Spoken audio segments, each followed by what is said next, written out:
Good morning, good afternoon, everyone. I think we're all finally in the room, with some still trickling in. Happy World Art Day. We're thrilled to have everybody with us here for our first Inclusivity Community of Practice of the year. Just for people who are first time joining the Inclusivity Community of Practice, we meet quarterly to talk about different areas that people are advancing inclusion and peace building. And so today we're really looking at how we are fostering inclusivity and peace building through the transformative power of the arts.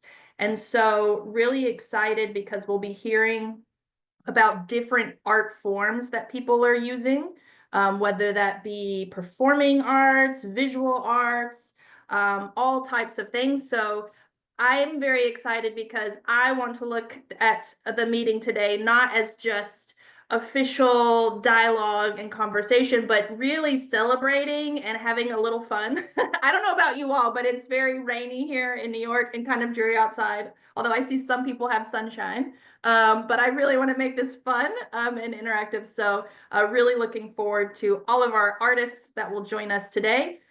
Before we get started, just a couple of announcements. So because this is the first community of practice meeting, we do have a new 2025 steering committee for the year. So you can learn more about them in the chat. But if anybody wants to just introduce themselves from the steering committee and just say hello.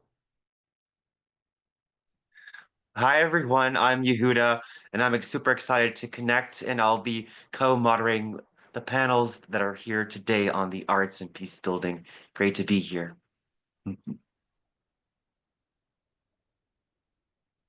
Who else is in the room from the steering committee? Hello, I'm here. This is Yemstraj speaking. Good afternoon, good morning, good evening, everyone. Yemstraj Asafa, I'm from Ethiopia, and I'll be also moderating the second session of this panel. And happy World Art Day for all of you. Happy to be here. Thank you, Yemsrach. Who else is in the room here? Yeah, Ibrahim is there. Hi, Ibrahim. On the move. Yeah. Hi. This All is Ibrahim from Cameroon. Yes.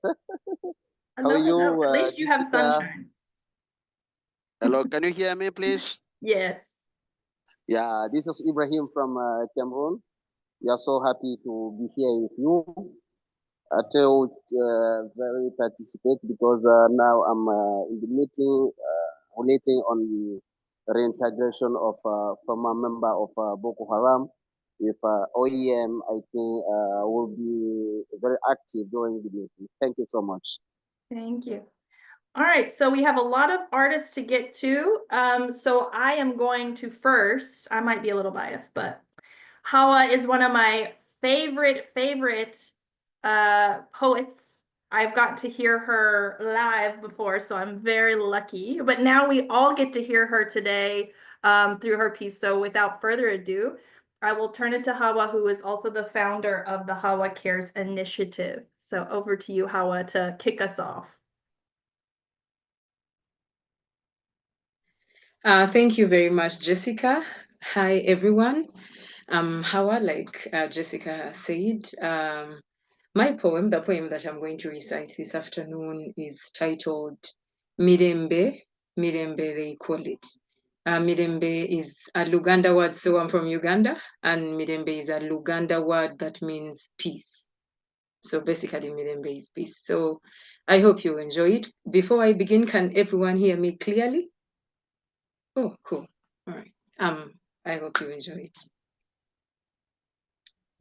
If this world hates you, know that it hated me first. Kama dunia imekuchukia, jua natangulia na mimi. If this world hates you, know that it hated me first. Prized out of me its trust, so never do I quench my thirst. Because above me is gravity and below me is upthrust forces that pull and push me away. It's through hell and high water that I find my way to a path filled with skulls, corpses, broken glasses, jumping, skipping, hoping I trot, and I cave into a place I would never crave, the grave, to finally piece the pieces within. But I lay restlessly herein, I lay restlessly herein, I still hear the Homo sapiens on the other side. I hear men crying like women for what they can't defend. I hear men becoming women in bid to mend the rain they fail to mend.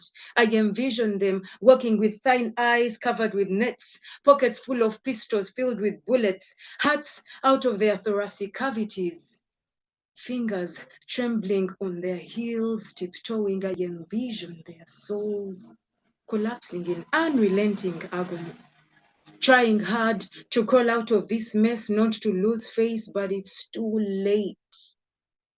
We are verily in total loss, mate. Innocent people lose lives to calamities so artificial, guilty ones acting superficial. I'm compelled to ask myself, what is this? What happened to shalom, where harmony and laughter were louder than silence? But now life is worse than a death sentence. We live but as survivors, existing only because Syria, Libya, Ukraine, Sudan, Rwanda, DRC are not our residences. All we do is tweet and Facebook about their occupied incidences and still remain with the moral audacity to introduce ourselves as human beings. I guess this is what they mean when they say there is a difference between a human being and being human. What happened to Mirembe, where we were more concerned about the neighbors next door than owning Versace's and Louis Vuitton? But now we live encaged in gates and fences, our eyes glue stuck on movies and series that preach distrust, hatred, revenge, and not love, trust, and forgiveness.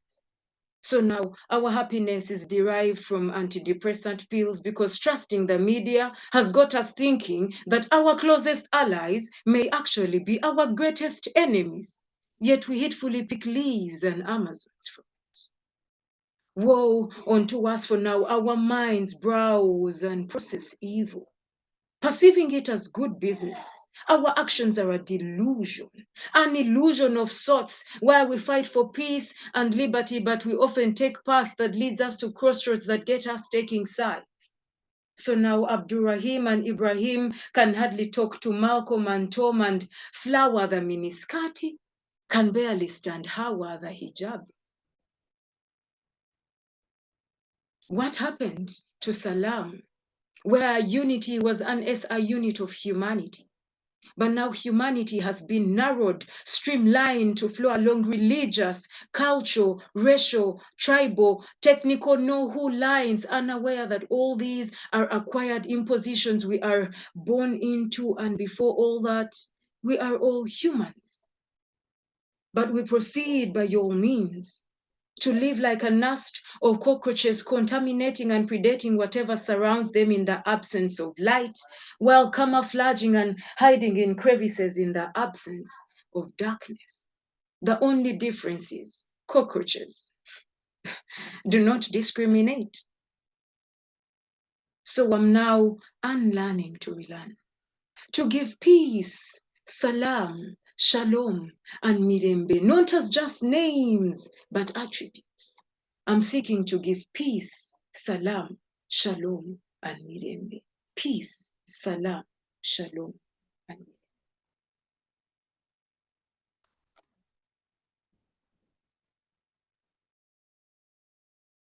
Very, very powerful. And I think if everybody wants to put their microphone on and maybe do our snaps for how Exactly.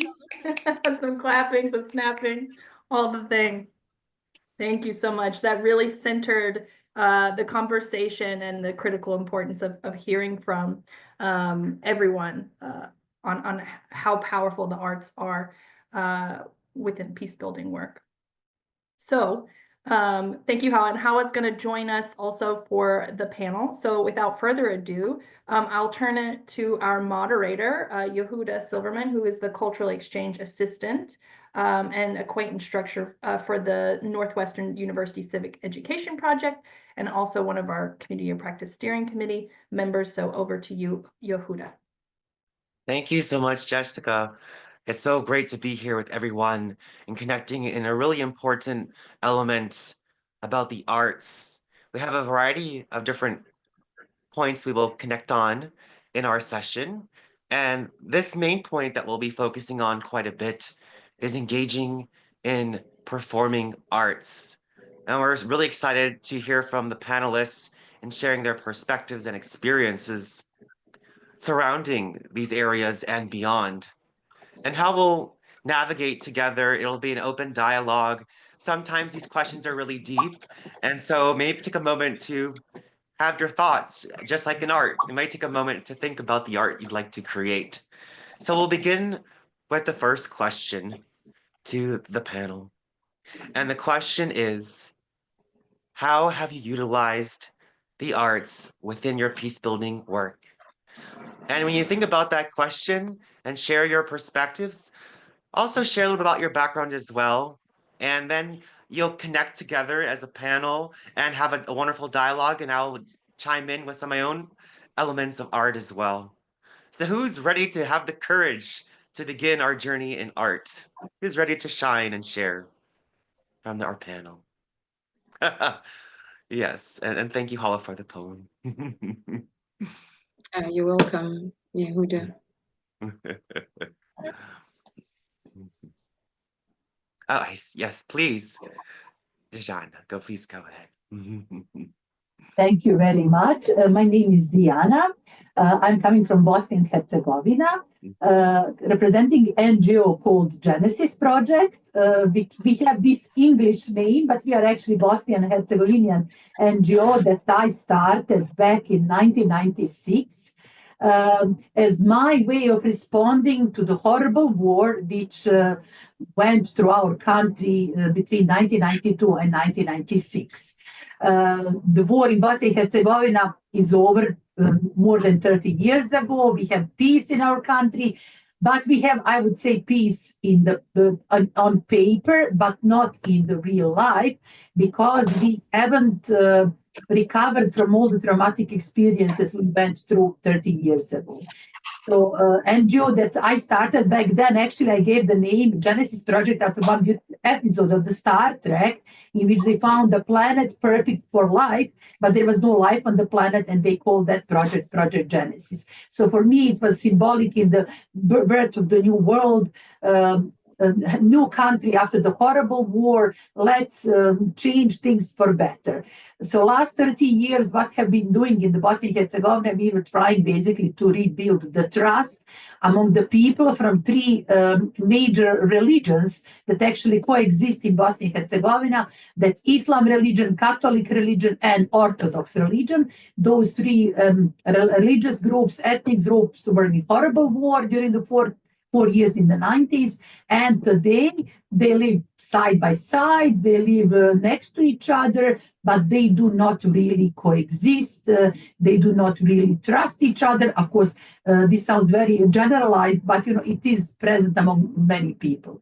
So one of the first introductions of the arts, performing arts in our case, was our way actually to save lives of children throughout Bosnia and Herzegovina. When we developed an amazing interactive educational puppet theater performance, teaching children about the danger from the landmines. Because Bosnia and Herzegovina is one of the most heavily landmine countries in the world, and of course, country number 1 in Europe, unfortunately, with the number of the landmine fields. So we knew we had to do something creative to protect children from being killed and wounded. And we started the puppet theater performance, which was visiting children living next to the landmine fields and teaching them how to protect themselves, but at the same time, giving them a fun time, giving them a healing time, helping them to enjoy, helping them to learn, and not intimidating them. Because for us, it was also very important not to have children being scared of growing up in Bosnia and Herzegovina. That was not something that we wanted for our future adults, but we wanted children aware and know how to protect themselves. So that's very briefly about my organization. By profession, I'm not an artist. I'm Master of Economy and Social Innovation. I have dual masters. So basically, this part of me, which is social innovator, led me somehow through the past 30 years of my professional career. And I think I always looked for these artistic tools, including performing arts, to make change for better in my country. So I'm a huge fan of arts and artists. I think of myself as a creative person, but I admire art from the other side, and I basically facilitate art coming to all the different communities throughout Bosnia and Herzegovina. I hope I didn't take more than 3 minutes. Yehuda, you tell me when to. It's beautiful. Yeah, we'll have a chance to hear from everyone on our panel. Who would like to share next in reflecting on Diana's perspectives and connecting the performing arts that you do and how you utilize them in your peace building work? Who would like to share next? The mic is yours. I see Anson is, yes, please go ahead. So thank you for the platform, Jessica and Yehuda. I would like to share screen, if it's okay, quickly. Absolutely. Do you see it and do you hear me? Yes, we hear you very well, and we're seeing this screen. It's looking beautiful. I Thank love you. the mosaic elements there. In my peace building work, the arts have served as both a medium and method for co-creating spaces. So what we like to do is using space as a canvas for interreligious and intercultural dialogue, especially focusing on themes that are difficult to talk about. We have based in India. We started in India.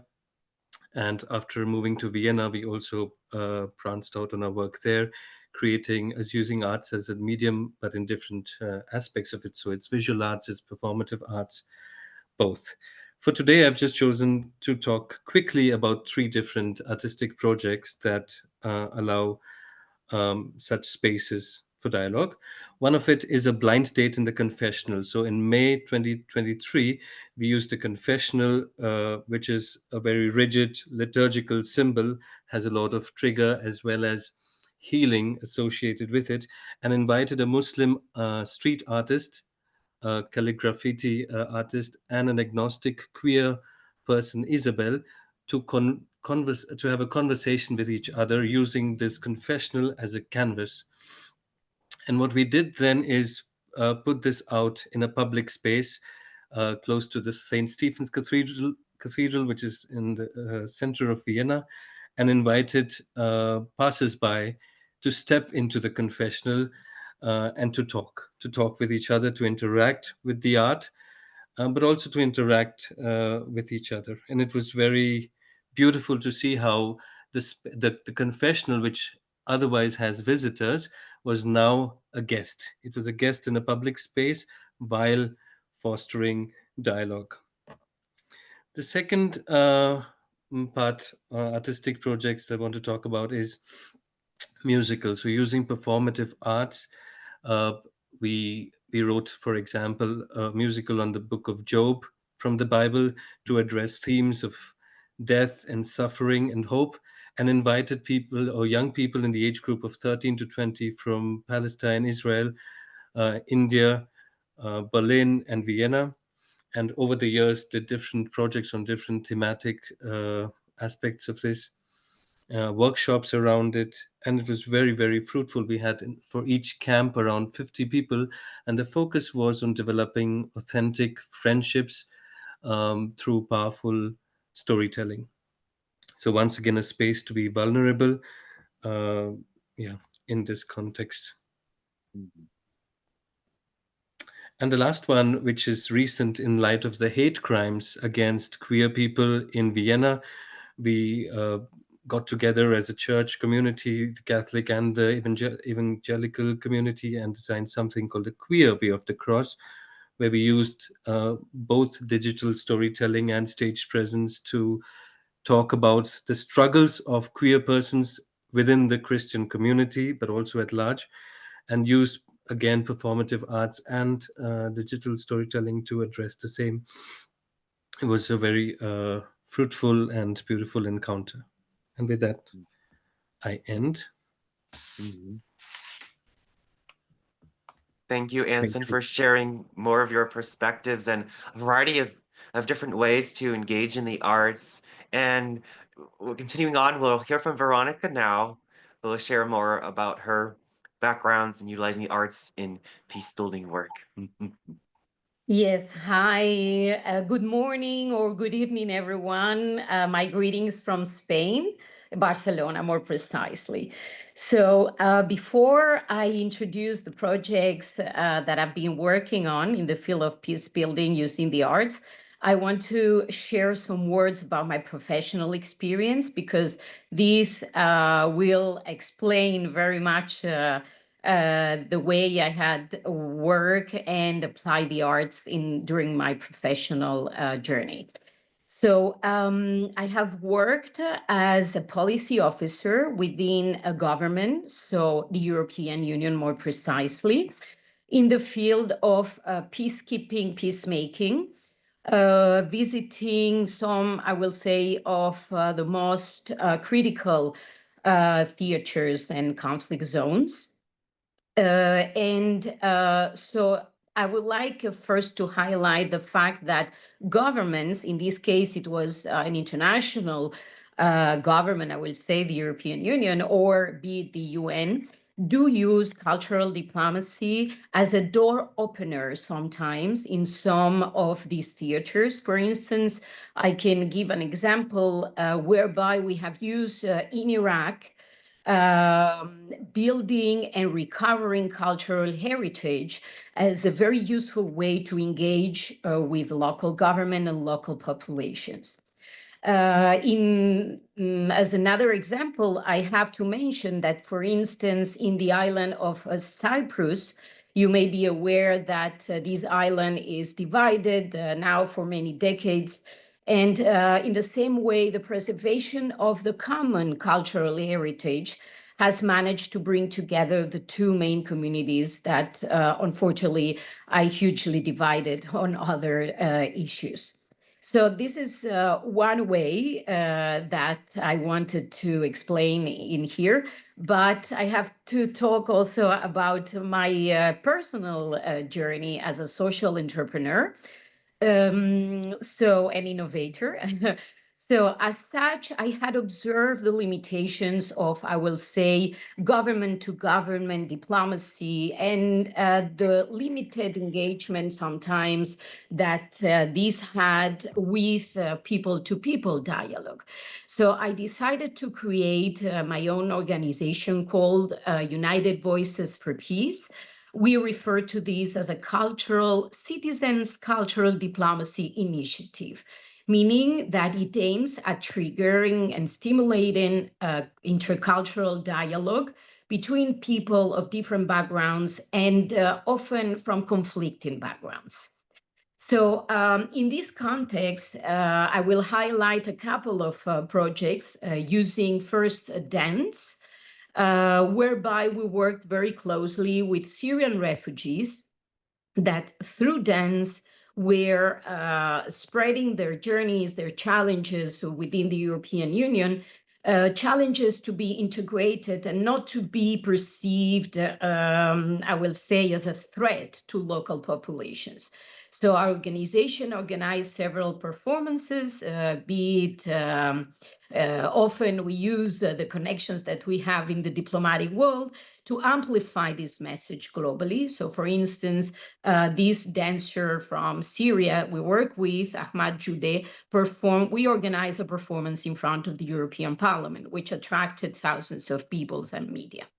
So that was a very powerful way of engaging, be it the refugee community with the host communities through the arts. But these recent years, our organization has become more and more, I will say, visible in New York through a project called Global Women in Music that very much exemplifies the way we promote inclusive spaces, diverse spaces, together with the United Nations Symphony Orchestra. Very few people know that the UN has a full orchestra made of people that work at the UN, representing more than 25 countries and I don't know how many departments, 90 musicians on stage. And each year we organize together with the orchestra a concert during, well, in celebration of International Women's Day, where we invite women composers and performers to be on this global stage. And we had invited so far 24 composers, notably from conflict zones or affected by conflict. So this year we had the pleasure of welcoming one of the few Afghan composers whose voices, as you know, have been silent lately. So we had invited, as I said, Afghan composers, Ukrainian, Russian, and Iranian to spread, as I said, engagement, combat prejudice, and trigger understanding, empathy, and dialogue. So I hope this has, gave some summary of a quick summary of our work. And I'll be very happy to share maybe later some images about these projects. Thank you. Thank you, Veronica. It's been so fascinating and inspiring to hear from you and all the panelists as we continue on our journey together on all the ways of performance arts and engagement and music and drama and theater and so many different nuances that really can connect people together. I also wanted to share and connect as well with Hawa. Hawa had a wonderful poem she shared earlier. Hawa, would you like to share a little bit more about your connection with peace building and the arts and your engagement with that? Is that something that you also connect well in your work you do too, is a lot of poetry? Thank you, Yehuda. I hope I've said the name well. I do not like massacring people's names. And thank you, everyone that has shared, and so on, Veronica and Genesis Project. Dijana, I think it's Dijana. Yes, it's not so far from what my fellow panelists have shared, though my focus is in secondary schools, because in secondary schools, it's the children, because some of the reasons we face, I know this is fostering inclusivity, so some of the reasons we face exclusivity in the world we live in is because we grow up with biases and stereotypes and narratives that we may never have researched on how far they came from, what were the root causes of these biases, but from generation after generation, these have been passed down, and sometimes I have not questioned. I began questioning, but sometimes students or young people have not yet questioned these. So in the schools, we do peace clubs. And in these peace clubs, we write poetry. We also come up with skits, different drama, skits, theatric plays that we showcase on assembly. So we have, these schools have different days of assembly. And of course, some of these things start as subtle as bullying because you come from a certain tribe or you're from a certain faith. And we all know how culture and religion influence our social being in all the spaces we interact in. Some people always will benchmark with, is this haram or is it halal? Is this allowed in my culture or it's not? So we do these skits, theme them, give them a particular theme, and always present them on assemblies, and different students who are not in the peace club get to interact with these skits or these poems or these theatrics. And that's like our core. And this has helped us. It has helped so many students, like whenever they are facing trouble at school and they can't run to the prefects or the teachers, they know they will come to the Peace Club members, because they know the Peace Club members will find a way of mediating or negotiating their way out peacefully without being caned or being bullied. You know, like where I come from, they cane in school. So without being caned or being bullied out of this situation. Yes. Thank you, Yehuda. Thank you, Hawa. And in connecting all of the elements that we've been sharing about so far, I wanted to further connect also on Hawa's discussion on bullying and how important that is to think about arts and peace building and preventing violent extremism and all those elements. And oftentimes, art is something that's not talked about enough. It's not utilized enough in peace building. It's really something that everyone can do in a variety of ways, as we've been hearing. And similar to many of the projects and engagement that we have heard so far from the panelists, I too have also been involved in peace building and the arts. And one of the projects that I'm constantly doing is a project that focused a few years ago with the Singapore International Foundation. And we were partnered with an organization based in Chennai, India, and there was a lot of bullying going on in the orphanage, young children that were going through a lot of different challenges. And so I met with the orphanage and the people that are involved in running the orphanage, and I and a group of fellows learned about what were the challenges. And I said, oh, I have a background in conflict resolution. And they said, perfect. They said, please help us. So I and a group of fellows with our art backgrounds, we created a puppet workshop. And so the goal is for the young children to be able to create their own puppets. And also through that, decide about the personality, give the puppet a voice. What is the story of the puppet? And in that workshop that we had it was quite a long time. It was fully online on Zoom in the end. They also learned conflict resolution and prevention frameworks and communication perspectives. So they incorporated that into the stories and performance plays that they decided to create with their puppets and then perform them on Zoom. And it's amazing to see how that all happens. And so as part of that project, I created my own little puppet, and this is Dr. Quackers. Quack, quack. And it's amazing once you introduce a puppet, how much possibilities can emerge. And ever since that project, I have been doing a lot of different puppet workshops, online and offline. And it's amazing to see anywhere I go, I bring Dr. Quackers.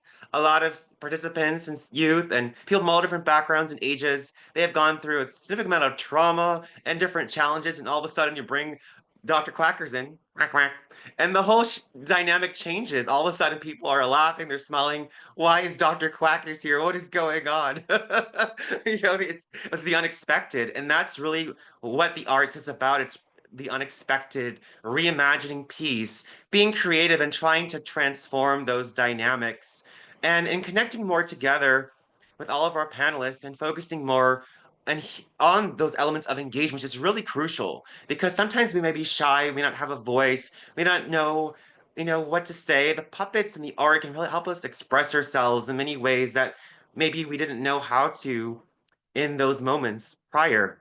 And so the question I have for our panelists is, what strategies of engagement and inclusion have worked well, and how does an artistic component strengthen them? So I'll put that in the chat, and I know some of you shared a little bit about that. And when you are ready to shine and share, feel free to include more about some of those strategies, and we'd love to hear from many of you a little bit more on those elements of what's really worked well, and if you can shine a little bit more of a light on some of those projects and that artistic component, that would be really exciting to hear. So I'm who would like happy to to share shine. first? Wonderful, Hawa, please. Yes, please. Yes, I think in my experience, you see, we grew up, even just mere watching movies. We grew up watching these things. You would just watch a movie and somehow you enjoy the movie. It could be an animation, it could be a song. You grew up liking a song, or you like there is a certain song you listen to, right?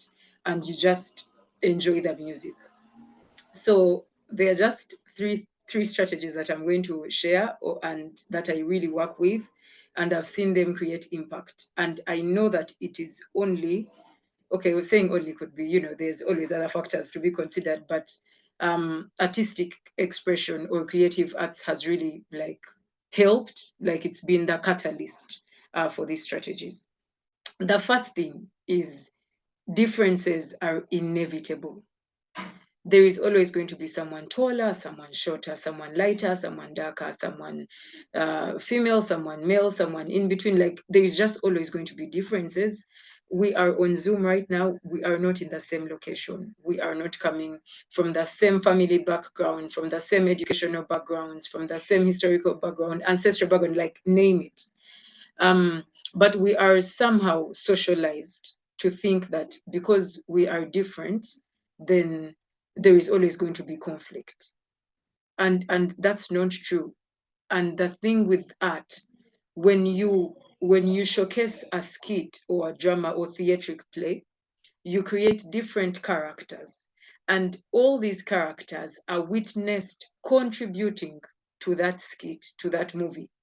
So when even the children, like when the students are critiquing, I'll call it constructive criticism, or what they picked up from the play, they are able to name the synergy that actually came with these actors or these characters coming together. And for me, I think that's the power of art. That's the first strategy. So while they watch these skits or listen to this poetry, they are able to say, the persona said this. When the persona said this emerged for me. And they could share a personal experience when they probably were shamed at school because, let's say, they are Hindu and they couldn't eat beef, and they were in an environment where people eat beef. And this could be as subtle as that, but it treated them a certain way. So when these different things emerge for them, then we do theater, I don't know what to call them, like theater demos where you name something. You know how Yehuda was talking, that puppet thing? Like, so maybe Hawa becomes that particular thing, that particular character, and another person becomes another particular character. And when we see it play out, we actually identify that experience, like that, what is placed in front of us with the experience we had as kids. And they are more able to unpack that and debunk bias or stereotype. And that brings me to the second strategy, which is art, poetry, and theater are a breeding ground for intentionality and decision making. When you are going to, you're going to act or you're going to recite a poem, the time you take to memorize these lines, that you're getting down to write a poem, you memorize these lines, you're internalizing the lines you're going to give in your speech as an actor. So because you're internalizing them, you are being intentional with what you're going to put out there. If I'm supposed to act as a drunkard or recite a poem of maybe Four Cousins or Johnny Walker, I am going to make sure I embody the character of that. And so the mere fact that I embody that, I am making a decision and I'm being intentional about ensuring that I represent that character best. And if it's not the art, because arts is the only sphere, in life. You're not going to act in medicine. Like at the hospital, you're going to have to, you're protecting people's lives. So you're going to have to make sure you put up your best. But in theater, you're allowed to actually embody a character because you have to be that actor. And in so doing, you're breeding your intentionality and decision-making skills.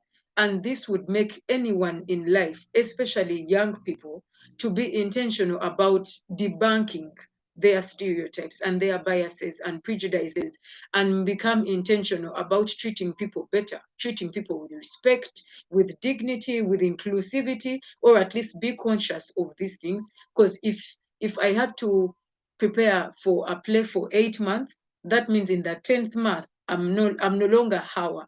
I am now that character. And if I can do that, then I can decide to actually change for life. Like I just become conscious of the effect that my discrimination tendencies are having on the people around me, and therefore I can do better. And then my the last strategy that art does is it's thought provoking in a way that it inspires rhetoric, or it stimulates ponder. You're not just going to watch something and leave it there.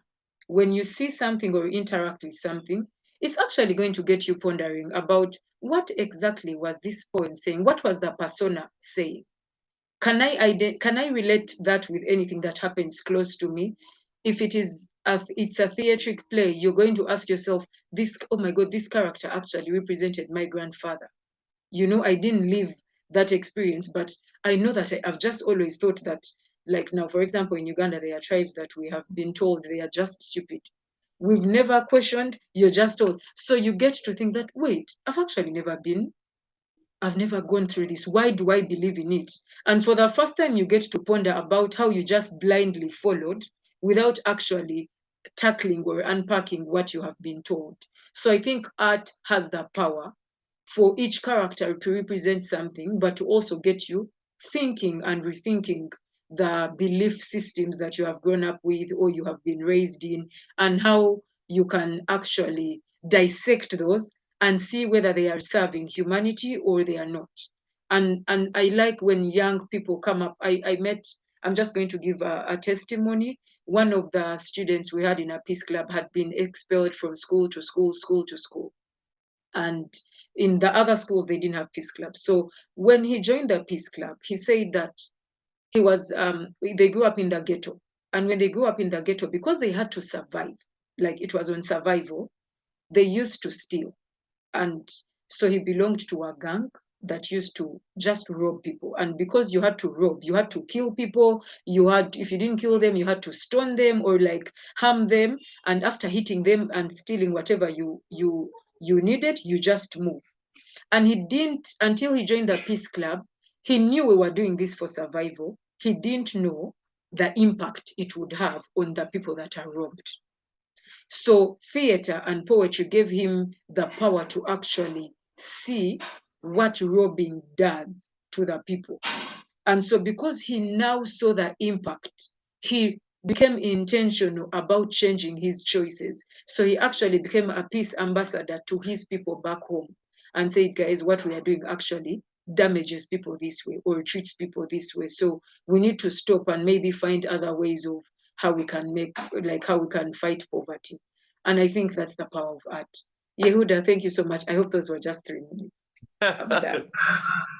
Thank you, Hal. There are so many important elements that you shared about. And one key point that really resonated as well is the importance of opening and exploring narratives and that impact on the arts. We never really will know because those elements, that ripple effect, can continue on over time. So the sooner we can connect with youth, with everyone, with the arts, the more that there's possibilities for peace. And I noticed Diana have your hand is raised. So please continue. Let's hear and share a little bit more on those strategies for inclusion and engagement and the arts elements involved there. Thank you very much, Yehuda. I think I have a perfect answer to the question that you raised in chat and here now.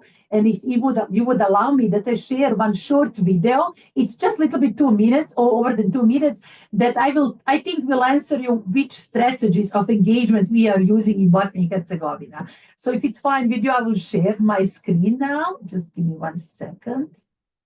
I have it ready. Can you see my screen now, Yehuda? And everyone, of course. Yes, I can. I can also let you know if it's audible as well. Super. I will press play. Can you hear the music? Absolutely. It is clear. Super.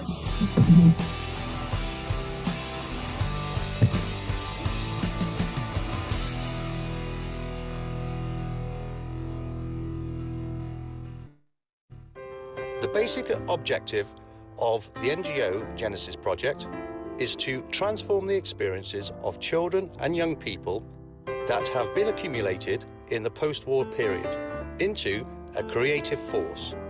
We also want to increase children's chances of healthy growth and development on physical and psychosocial grounds. We decided to use methods that are based on creative activities with children and young people, school workers and parents. These activities include art and music workshops, game-based workshops, workshops based on movement and dance, puppet theatre plays, and TV puppet shows.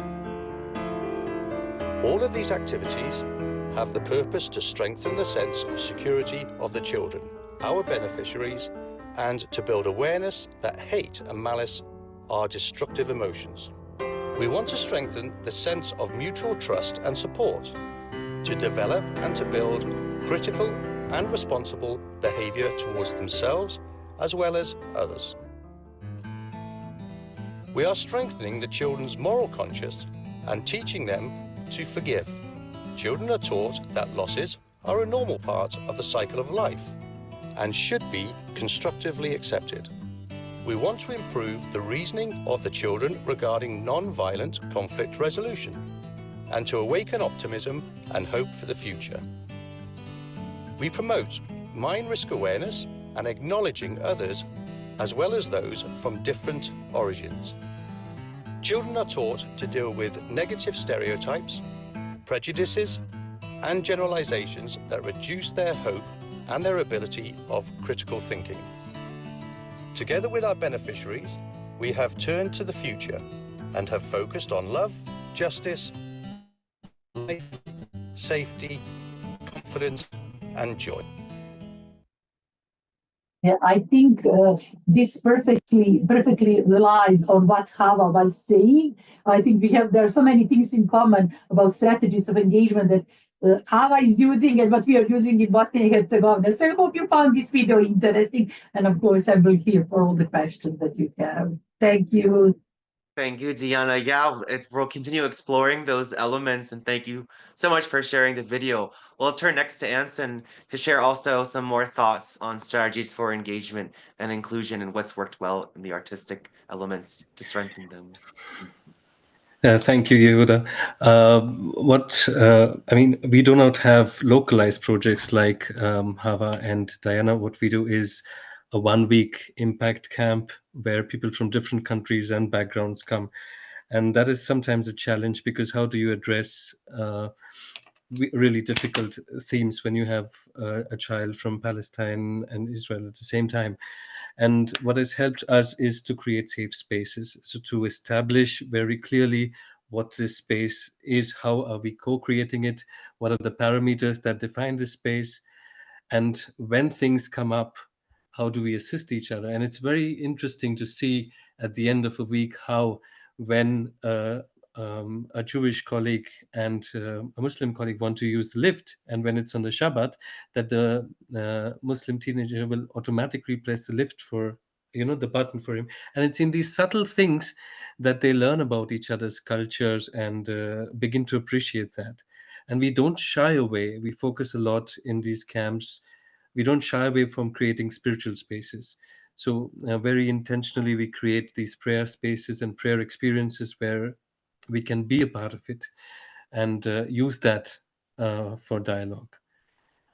There's also issues like queerness. So when there is a queer person from Vienna who's quite ahead in that sense, encountering somebody from a culture where it's not okay, how do you live with that in this whole week? How do you share rooms? How do you share spaces? These are challenging issues also for us. And we insist on the ones who are working with us, on pedagogues, that we are really trained professionals who foster safe spaces for inclusion. And arts helps us so much because somehow, like Hava already mentioned, I am not the character myself, and it becomes easier to identify with that person's problems that this character is facing, and therefore use that as a line for dialogue. Yeah, I think I will sit there. Thank you so much, Anson. Yeah, there's a lot of different elements in the arts that when we explore them, we can actually see so much more capacities for recognizing the shared common ground that we have. And Veronica, yes, please. We'd love to hear some of your thoughts as well for the strategies. Yes. So, well, I very much recognize myself and our work in others' projects, because I think, I mean, the video that was shown by the Genesis project, as well as the recent explanations, very much reflect, I think, the way we all work and function when we do peace building through the arts. The way I will try to summarize is that it needs to be at different levels. So first, I will say that the main objective of our organization is what we call as the promotion of a culture of peace. So I think it hasn't been underlined enough that conflict management, as they call it, has a key element, which is prevention. And what are the root causes of a conflict? Very, very often at individual level, it is the lack of respect, the lack of equality, the lack of recognition, and the lack of consideration for one's voices. So the arts, very much the way we use the arts is to create those spaces where everyone is equal, where everyone's voice can be heard. So the first way is, the first strategy that has worked, at least for us, is to allow this self-expression, especially because most of the people we do work with are carrying some trauma, having experienced some conflict or discrimination. So these people do carry various traumas, and through their self-expression, through the arts, they feel free to, again, underline their identity and express their identity. Then when we bring these individuals into a collective common project, which often we work with co-creation, so meaning that everyone works with one common goal and one common project, let's say, that then sees the light. Everybody is, as I said, is heard and try to, we accompany their capabilities, trying to amplifying their own voices within this community of voices, I will say. So we hear them, we integrate them, and try then, as I say, to amplify, providing them with this empowerment, but at the same time some responsibility. So a responsibility to achieve within a new space, a new community, a beautiful common goal. Those are, I will say, I mean, to summarize, because we say that peace begins with me, you cannot, I think, I mean, it is necessary that this peace is cultivated at individual level to be then shared at collective level. And the beauty of these projects is that the impact then is very much spread from how do you say, so from one to another, and then one project brings to another. In our work, I wanted to share specifically what we did on this Global Women in Music project. As I said, amplifying voices that are very often underrepresented. We focus very much on women in the music industry that are very much underrepresented, because we had like a shift also ourselves working with artists. We decided also to focus on the problems that the artists experience themselves within their own industries. And we ended up on top of producing this concert, producing a documentary to advocate for what we're doing. So, and it is called the same way, Global Women in Music. I will try, I don't know if I know how to do this, but I will try to share the trailer of this Global Women in Music documentary for you to see what it is that we're doing through this concert. If I don't manage, I will share it with the chat and maybe you can help me to share. But let me see if I manage to do this. Let me see. Sorry for that. I will try to do this. Let me see if we.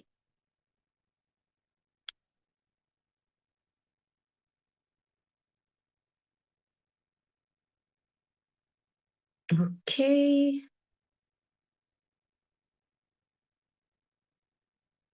Oh, yeah, I'm sorry. I don't know if this is going to work like this. Hello?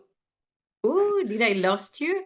No, Veronica, we're all here. Speaking of inclusion, we're all here. And if you're able to find the link, you're welcome to share Yes, it as time goes on, because we're still here exactly. for much more time in our Yes, wonderful session. So continue seeing if you can include that in another element as exactly. we continue on. We'd love to Yes, see that if thank possible. you. Yeah, You're yeah, welcome, thank you. I'll do Veronica. that instead. Yeah, thank you. Wonderful. So if anyone that recently just joined, we've been having a wonderful discussion with our panelists on engaging and performing arts. And seeing how time has flown by so much, we're going to shift a little bit more onto learning from visual arts. And we're so excited to also connect with Yemis Rach, who's going to moderate the panel and continue leading the discussion on learning from visual arts. So let's continue reflecting and learning and sharing together and being inspired in our wonderful time we have in engaging with the arts. So yeah, Mr. Rock, the spotlight is for you, and let's Okay. continue. Thank you, Wonderful. Yehuda, and all the panelists. Thank you so much for sharing how you're incorporating the art into the peace building works, and at the same time sharing us the different strategies that's working for you well, which is really an insight we can all take from your experiences to apply for the different projects we are working in our countries. Saying that, I'll move to the second panel, which is learning from the visual arts. And with this session, we will also have another 4 speakers who are here to share their experiences. So first, I would just pose the question, then I would invite them to come and reflect their points. The first question would be, we want to hear from you how you have utilized the arts within the peace building work you're working. So with this, I'd invite Lisa, you're here with us. From the Color Up space, we have Lisa. I would like to hear from you first, and I would continue to the other panelists. Yeah, thank you so much. And thank you for everybody who shared so far. And I'm very happy to also be part of this panel. And I'll tell you a little bit about the project that I started back in 2016 when I was a student. It's called Color Up Peace. And I never expected it to grow anything beyond a course project, but then it grew so much more and changed my life completely. And I'll share my screen a little bit and show you a few pictures, because of course it would be hard to talk about visual arts without showing some pictures. So 1 second. Right, so I'm originally from Ukraine, but now I'm based in Finland, and I am also from the region that was occupied back in 2014, Crimea. So as you know, Russia's war against Ukraine started in 2014, many years ago now, unfortunately. And in the last over 3 years, there was a lot of attention to what was happening in Ukraine, but before, not so much. But for me, of course, it was a huge thing. And also, I was 18 years old when it happened. So it kind of changed my life and what I wanted to study and what I wanted to do. And it just happened so that I like to do arts from childhood. And then I was thinking, when there was so little attention to what was happening, how can I use my artistic talents to maybe start more conversations on the topic and get more people involved, both in Ukraine and everywhere else where I was, to do something to help fellow Ukrainians. And also in the year that the occupation happened, I started studying at university abroad, and also I sort of faced a little bit of difficulty trying to start these conversations in the community. So I started this project eventually. And the idea was that the project would invite people from different countries, but it started with Ukraine, to submit photographs of what peace is to them. And then I turn every photograph into a coloring page. So I have a graphic tablet and a graphic pen, and by hand, I draw every coloring page. And you can see here, there is an example of a photograph and then an outline and then a partially colored digitally outline. And the idea is that the photograph is an original vision of peace, and then somebody, when they color, can participate in this vision of peace and highlight what they appreciate in that vision of peace and build something up on it. So it becomes sort of like a dialogue of peace and peace-related values. And at the time, it was a very different thing because, you know, there's war photography, which is a profession, actually, and people study how to be war photographers. There's nothing like peace photography. And when you have a task sort of to make a peace photograph, you're like, oh, what does it look like? What you know, what do I do? What do I photograph? And people ask me a lot. They message the social media pages, or like they ask me if they know me in person, like, what is an image of peace? I'm like, I don't know. You tell me, you show me, you go and make a picture. So it starts a lot of thoughts in people's heads. And now there have been, I'm very bad at counting these things, but there have been about like 100 pictures or more, and people from about 30 countries have participated. But yeah, it started with Ukraine.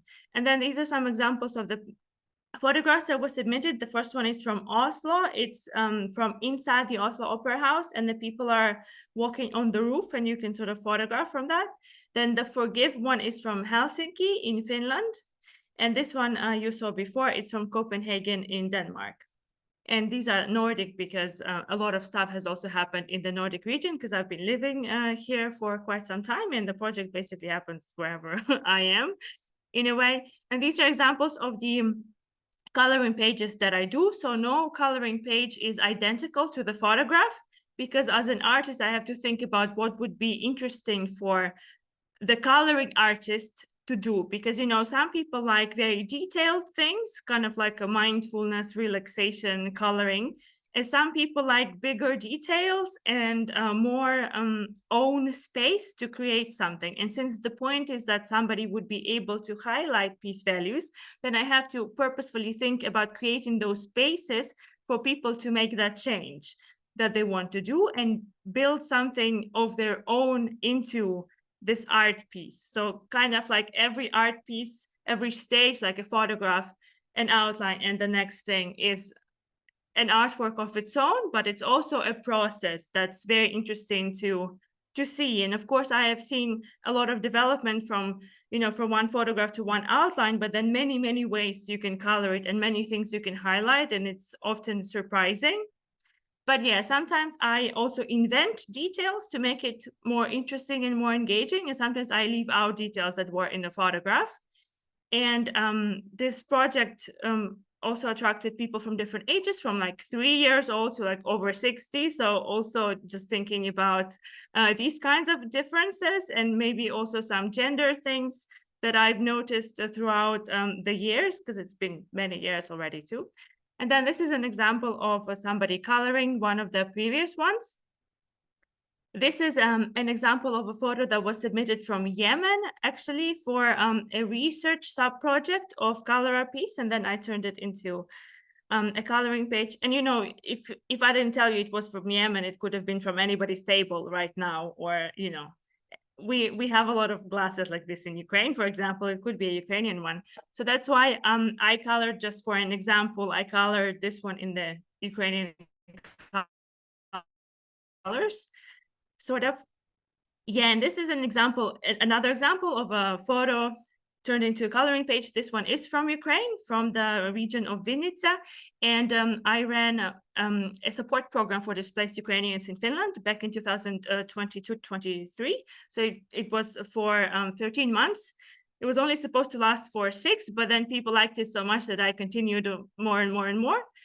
And yeah, so the idea of inclusion there was that all these people came to Finland because of the war. They didn't choose to be here in any way. And it's hard to be in a place that you never chose. Like, I chose to be in Finland because of study and work opportunities, and I love it here, but it's very different for others. So the idea was to build connections between the displaced Ukrainians who came here and the host communities in Finland. And Finland has been very supportive of Ukraine, but still we need to talk about the different things that are going on in each other's lives, and how do we understand this very different culture that again, nobody knew much about and nobody thought they would ever end up here.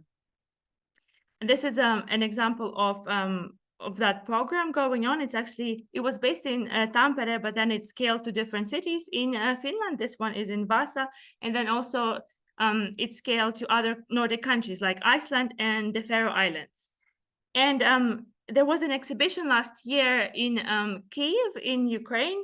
And then you can see here, there's on the wall, you can see better here, there was kind of like something between a coloring page and a graffiti made based on the pictures of peace from different cities in Ukraine. And then the visitors would come and color a little bit. And then in the end, it would be this all together collective artwork. And I unfortunately don't have a good picture of the end result, but it was very, very cool. And I'm glad it happened. We had this common idea with the people of the place where it happened. It was in America House Kyiv. Yeah, and then these are just like some artworks that I like to do on the topic of Ukraine. The last one is Mavka, which is fantastical creature that protects the forest, and it's sort of to highlight the importance of protecting nature in wartime, because Ukrainian nature has suffered a lot from Russian terrorism as well. And I stop sharing now and continue with the next question after everybody else speaks. Thank you so much. Okay, thank you so much, Lisa, for sharing this creative work you're doing, which is really an amazing work you're doing. Congratulations for that. And I would invite now Godwin to tell us about his work and how he is utilizing the arts in his peace building works. Godwin, are you here with us?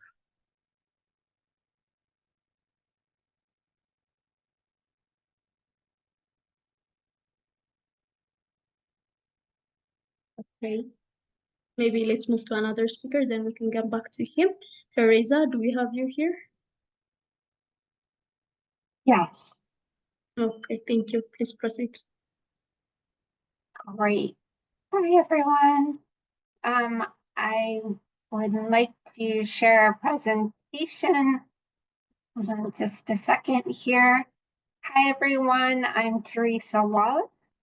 I'm the Protection Technical Director at World Vision International. Can you see my presentation? Great. Yes. And first of all, I want to give a huge shout out and thanks for our partner, which is called First Aid Arts. They're not able to be on the call with us, but we couldn't have done this project in Ukraine without them. And the program is also called First Aid Arts, so you'll hear me use that interchangeably. We also want to thank the U.S. Bureau of Humanitarian Assistance and Active Ukraine for this project. Now, this is not just visual arts. As you can see, the drawings on the screen, this is different forms of art. So to this first question, how have we used the arts within our peace building work? So the First Aid Arts Resilience Program is an expressive arts intervention. Each of the expressive arts are a type of like tool you can think of for the young people themselves, based on neuroscience, and it promotes positive psychosocial well-being and resilience, fostering the 3 outcomes that you see at the bottom of the screen. It's a sequential skills building program implemented in 90-minute sessions, approximately 8 to 10 weeks, and it's implemented by lay facilitators. So in Ukraine, we partnered with the Ukrainian Foundation of Public Health and implemented across 8 locations in 2024. We were able to provide the program to about 2,400 10 to 18-year-olds. It was probably more than that because they invited their siblings and older youth wanted to join as well. But since 2022, we think we've provided the program to more than 7,000 people in Ukraine, young people. Now, what I want to share with you in terms of how did this program have an impact in terms of peace building, we were very fortunate that in this last year, we were able to ask young people that very question. So we did a small qualitative study with 300 young people, and we asked them, what has been the impact of this program? What has been the effect? So they shared what they thought, and that's what I'm going to share with you on the next 2 slides. And it sums up like this. And the first way is really about peace building or peace within themselves. And if you look at these statements, we did an emergent analysis, and it actually, the themes that emerged were in relation to those 3 outcomes that I showed you on the previous slide, as well as overall well-being and increased agency. So you see things like they've become more confident with themselves, they love themselves more, they recognize their emotions, and they understand how to regulate themselves, their body, and emotional regulations, which is how to control and respond to those emotions, like when they get irritated or angry. I think this is what Veronica was talking about earlier of how to address and prevent what those root causes are of helping the young person to recognize what they're going through, especially when they're living through this continued protracted conflict. One 16-year-old boy said, art techniques help me to cope with tension and find calm. There were more than 36 statements about finding their calm alone, becoming calmer in responding to stressful situations. And the next major outcome is about then finding peace with others. And this relates to that other major outcome that we could assign as interpersonal skills. Although they don't call it that, these are all of their statements. It's become easier to communicate with others. I can talk to others about my problems. I become more tolerant. There were many statements like that. I become kinder, more understanding. I understand people better. I have stronger connections. This could be with peers, with siblings, or with parents. And so as we see, this program is maybe different than some of the others. It's not necessarily teaching about conflict resolution or management, and those are critical. This one is more about helping young people recognize what they're going through in these very stressful situations, and how they could use the arts as tools to help them, as I said, recognize how their emotions are working, where they're at with their body, their emotions, and then how to have that peace within and peace with others. So let me stop there in response to the first question. Back to you. Thank you so much, Teresa. Even though you say that it's not directly contributing to the conflict resolution or the different skills, but working on 1%, recognizing themselves, knowing about themselves truly contributes to the peace building work which we really are working.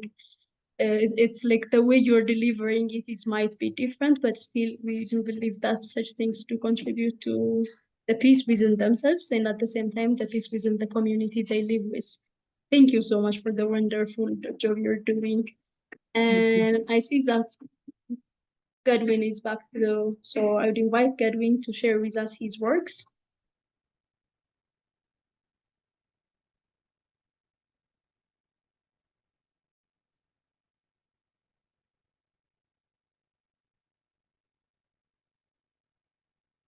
Hello.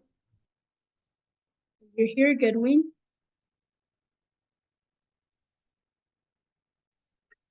Or I move to the next speaker. We have Nish in the house. Also, he is here to share with us his experiences. So I invite Nish to take us through his experience of how he's how he is utilizing the art in the peace building work he's doing. Nish, are you here with us? Yeah. Hello, everyone. Thank you you. so much for giving me this space. I'm Nish. I'm originally from Nepal. I'm living here at Durham, in North Carolina in the US. So by profession, I'm an artivist. I used to integrate a lot of art in activism stuff, working with social movements in Nepal and around South Asia. Really want to build the power of social movements by integrating creative tools like art and different forms of art, not only including visual art like paintings and motion graphics, animations, and videographs, but also other forms of art like installations art or performance art. I don't know if time allows, then I'm also an installation artist and a performance artist, and I have amazing singing balls with me, which I have here. Maybe if you guys want to go in this deep meditative stage, then like we can practice. We can do a 2 minutes, 3 minutes long performance. Also, but like continuing my work, I used to work with a lot of artists back home. But now it's, the international space, development space is like kind of shrinking. We had to get, like, we couldn't continue work with a lot of artists. We used to work with more than 200 artists. We had the network called the Artivist Network back home, and we're engaging them on creating a lot of art products and teaching social movements how to integrate art in their activism work they do. So that's what we were doing. Also, it was to go to the community and kind of co-create methods for activism, especially like, how do we do digital storytelling by using normal phone, photo storytelling, or maybe like, some of the indigenous art form which was not really come into limelight. We were trying to, do more research on those kind of art, and then try to promote those kind of art in resistance process. Other than that, yeah, maybe like I'll stop here. Sorry, I don't have a slide. Actually I have my Instagram, my studios, Freedom Studios Instagram. My organization name is called Freedom Studio. I've pasted the link of my organization, and there are lots of videos and lots of photographs and art that you can see. Yeah, I want to stop here, and maybe in the next part I can demonstrate our singing ball demonstration. Yeah.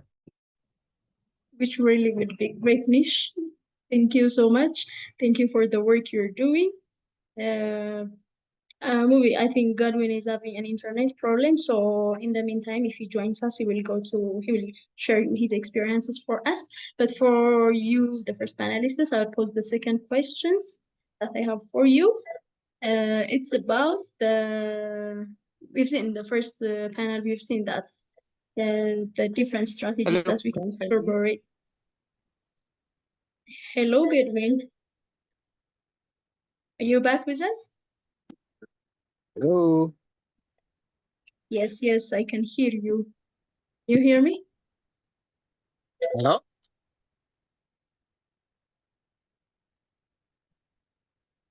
Godwin, hello, can you hear me? Hello.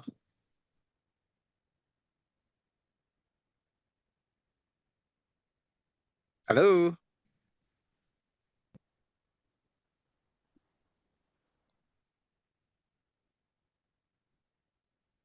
Hello, am I audible? We all Okay. hear Kaplan, but I don't know who is next. Yeah. Godwin, if you want to unmute yourself.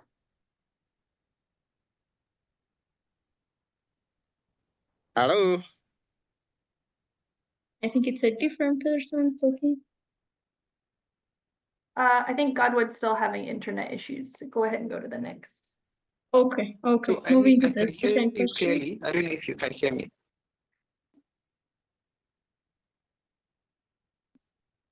Your voice is not clear, Godwin. We hear you, but I think it's delay.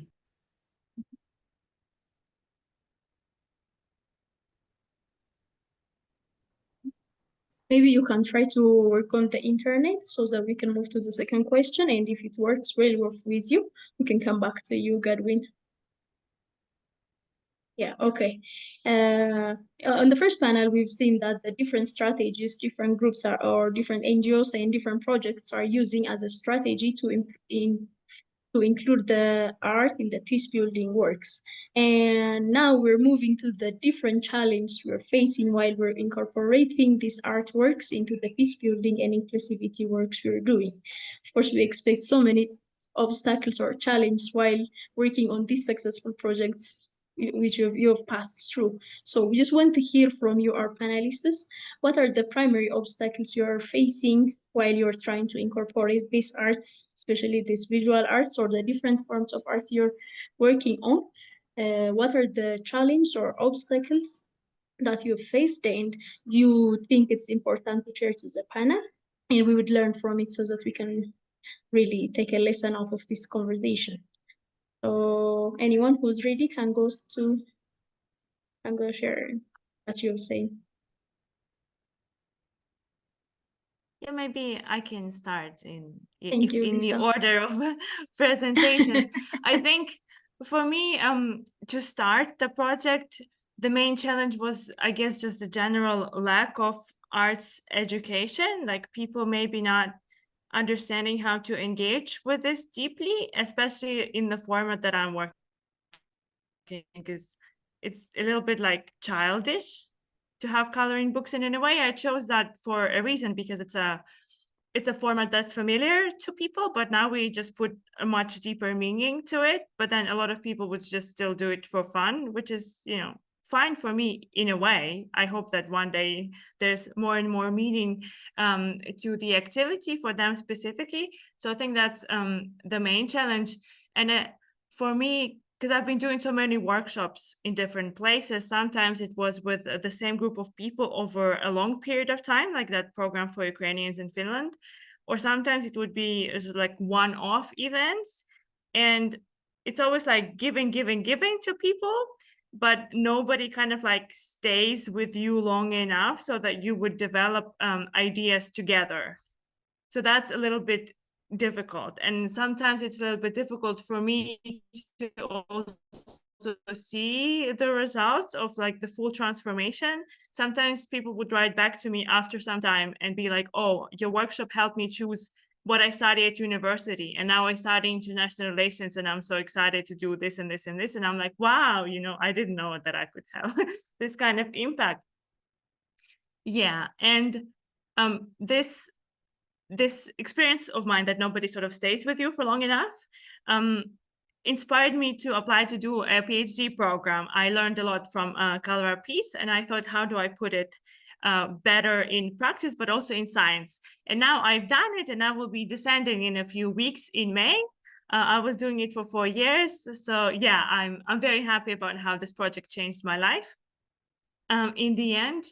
And of course, about challenges coming from Ukraine, we understand peace building in a very specific way. And a lot of time our understanding was very much denied because it doesn't fall under the very traditional, let's say, understandings of inclusivity, because we are suffering from colonial violence. So it's a very different thing for our background. So I was trying to also explain what peace building means to us and what inclusivity would mean to Ukrainians specifically, and how inclusivity could be understood as developing democracy within the Ukrainian society. Because if you think about, again, the metaphor of coloring pages, you're invited to, by highlighting a piece value within a coloring page, you're invited to disagree with the outline by design of the process, because when you color it, you make a difference. So you disagree in a way that you create something together, which is a very democratic thing.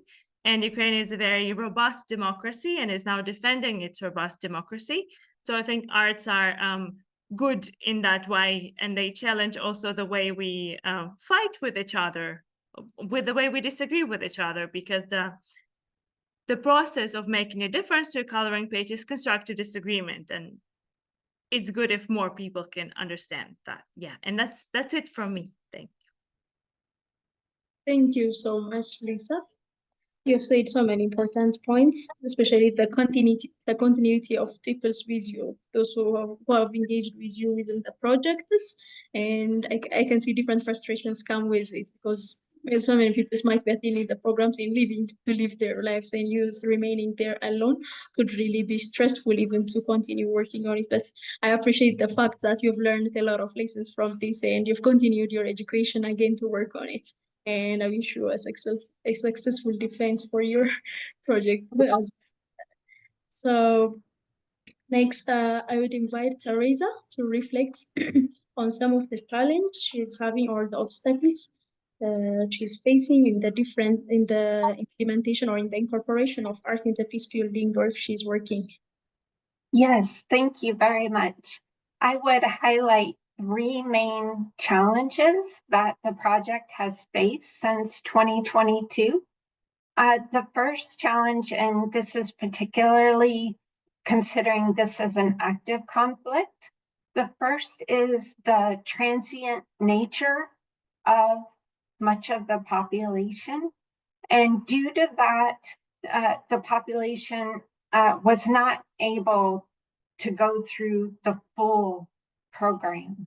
And so because of that, the team had to come up with, well, what can we provide for those young people who are, we know, potentially leaving the area? And so our First Aid Arts team was very creative in saying, okay, at least for those who are transient, let's make sure that they get at least the first session. And then every young person received the toolkit with all of the arts activities. And so that they knew how to use, and they could carry that with them, and they could still take those expressive art activities with them and use that as a resource. The second major challenge was attrition of our facilitators. Through the project, they lost almost half of those lay facilitators. So that was significant.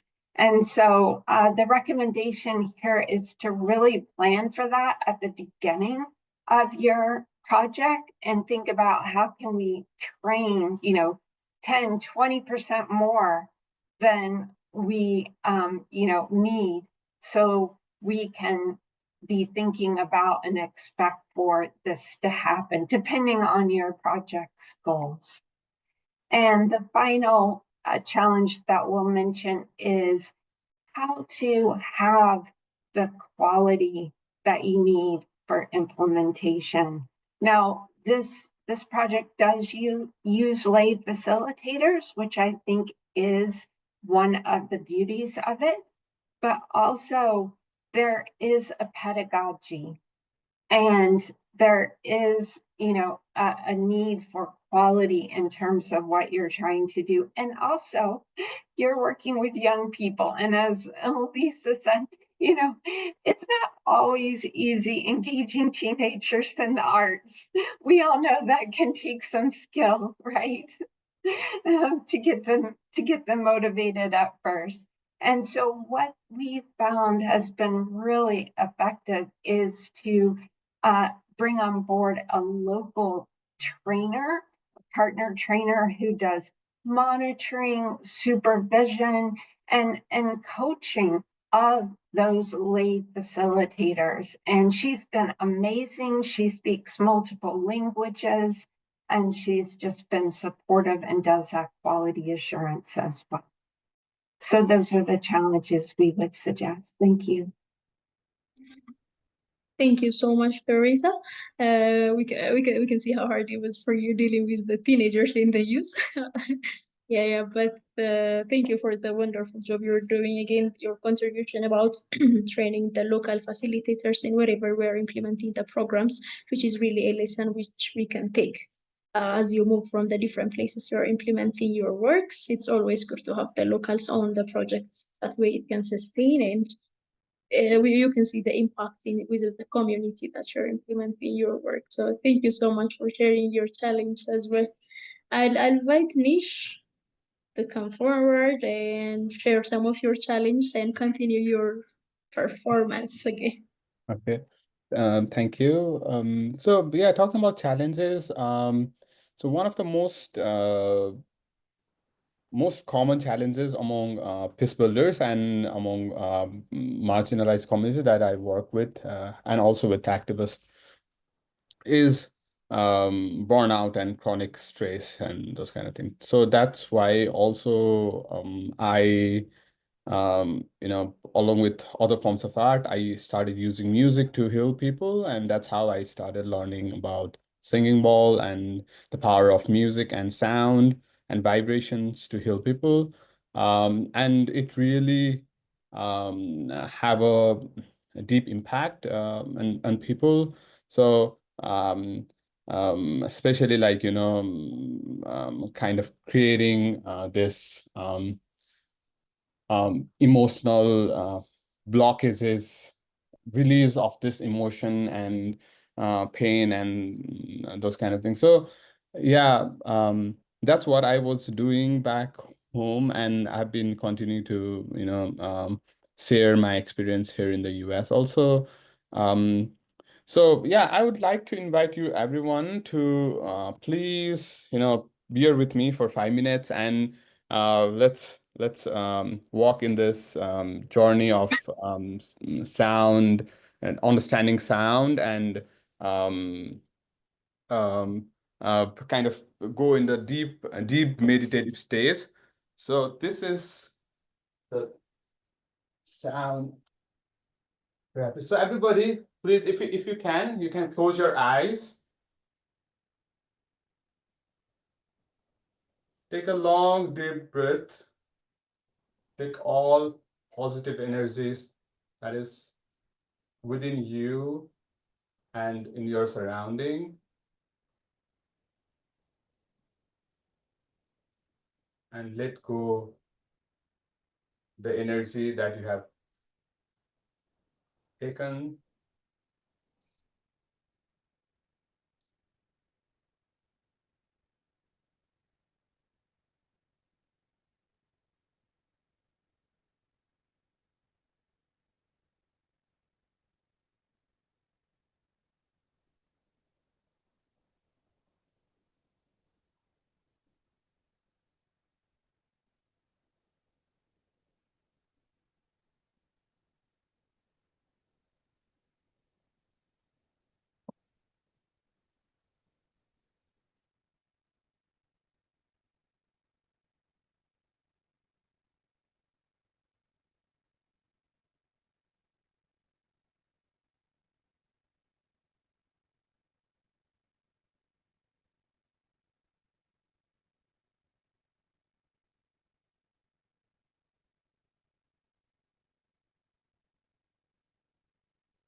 Hello, Nish.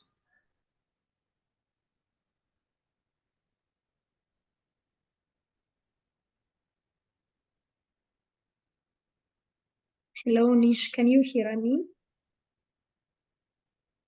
Yes. I think the sounds are not audible for us. We cannot hear it.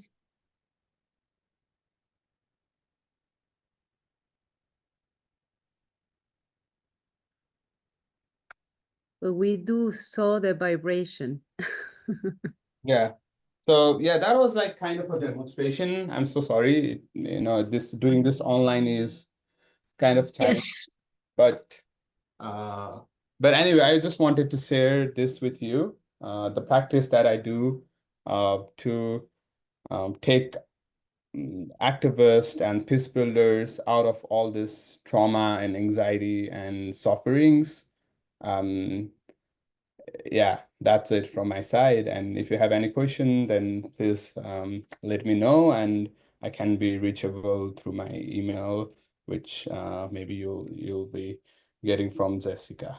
Thank you so much. Okay. Thank you so much, Nish. I really like the fact that you speak about the power of art in the healing, especially from the different traumas, conflicts our world is passing through so many countries. We are from the different diverse countries. I can speak of my experience here in Ethiopia. We are working on the different projects of art, which is one of it is the performance art. I mean the visual art. So in one workshop, we've seen so many people who were struggling to talk to us what they are going through. But when we start the painting activities, we see people start standing up and expressing themselves from the traumas and from the hard experiences they were having. So I like the fact that you raised how the sounds, the different methods you're using, the music, and these even meditating sounds can help people's healing, and it can contribute to the peace of mind. Thank you so much for bringing that to us. And for the last time, I would invite Gadwin, if your connection is now stable, maybe you can try it now. So you can tell us how you're incorporating art into your peace building work, and you can summarize also what are the main challenges you're facing within this area. Yes, can you hear me? Perfectly. Okay, thank God then. Yeah. I mean, network has been fluctuating all day. Mm. So it's been a journey for me. For one, I mean, I'll just start off with my experience as a young boy growing up. So, I mean, I grew up in a community here in Nigeria that's focused on, so not necessarily focused, but there's a divide between various religious, I would say religious backgrounds. And then, I don't know, can you hear me? Okay. So diverse religious backgrounds, and there's always this tension and arbitration between diverse religious backgrounds. And I'm in my community for a while. So I grew up in a conflict prone environment where it was always killings and all of that. And then I did have a natural talent of drawing. I mean, I grew up learning how to sketch, how to paint, and all of that. And then, I mean, at a point in time, I would say it was around after high school, I had this really, I would say, reality shift in terms of how could I use my artworks to speak about, I mean, the issues that my community face. And so it was coming off the point of, okay, I do have talents. I have, I mean, a creative part to me. So how do I use that to tell the story of my community? And I will always call myself a storyteller because in as much as I'm a visual artist, I always want to help other young people tap into their creative arts to also speak about the issues they face in their community.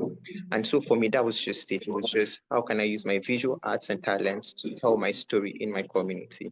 And then it started off with that, but then now it now began to transition. So, I mean, my exploration into the world, climate change and environmental sustainability, I also found that there's actually a strong link between how we care for our environment and what we call inner peace. So, I mean, as a young individual, as a person in a society who wants to foster sustainable development, you also want to consider what happens in your community as well. And so, I mean, I'll just show a brief video, I mean, of something that I do. So I don't know if you would be able to see my screen. Let me just quickly share.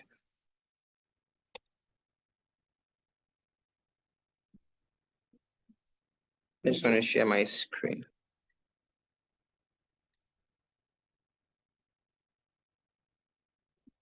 So you just give me a minute so it's loading.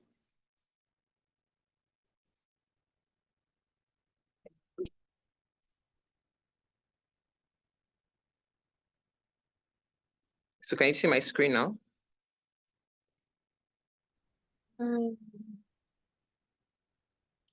Yes, we So can.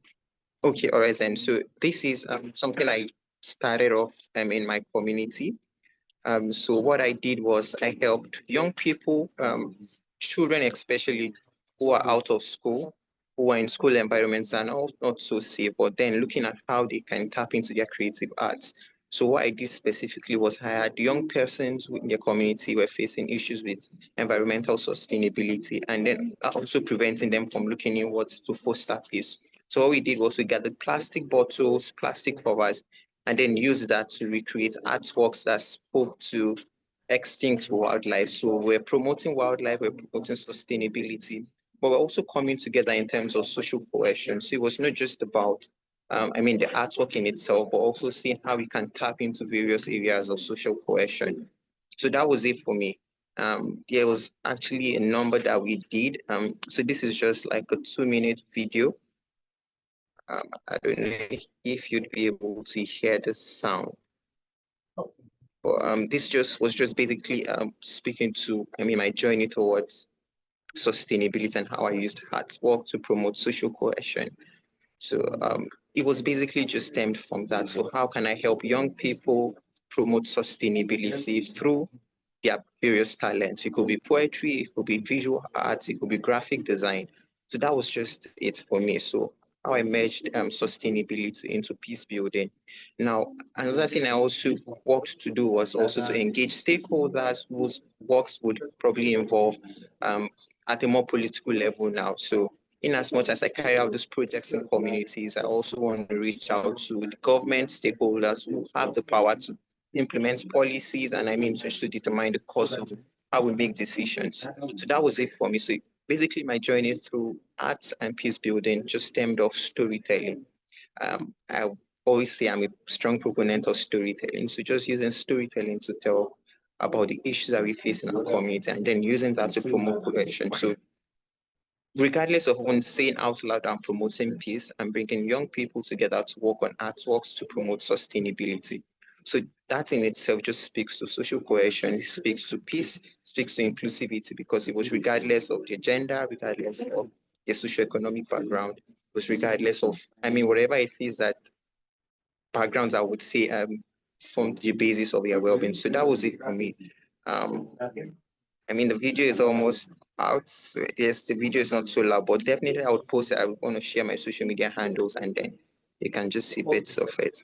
I've also published artwork. So this was at an exhibition. So I produced this artwork speaking to political apathy. So, here in this part of the world, we also want to see how political will and in terms of persons who support certain political side how that affects citizenship and how that promotes peace. So I've done quite a number. I would probably just share my social media handles and then we could you can check out my works and then maybe if there are opportunities for collaboration, I'm also welcome to that. So that's just it for me. I think maybe I can stop sharing my screen for now. Okay.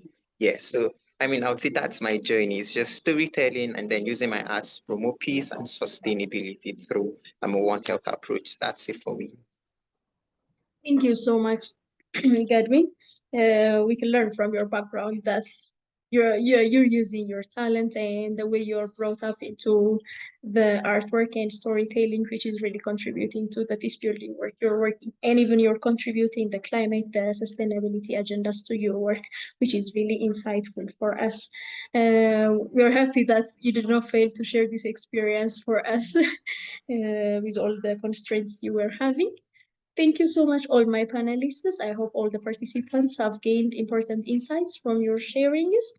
And now I will invite the third panel moderator, which it's going to be Jorge or Jorge. I don't know how I'm pronouncing it. I'm very sorry for the name, but he will be taking us through advancing the global art initiatives, and he will be taking us through the next session of the panel. Thank you, everyone.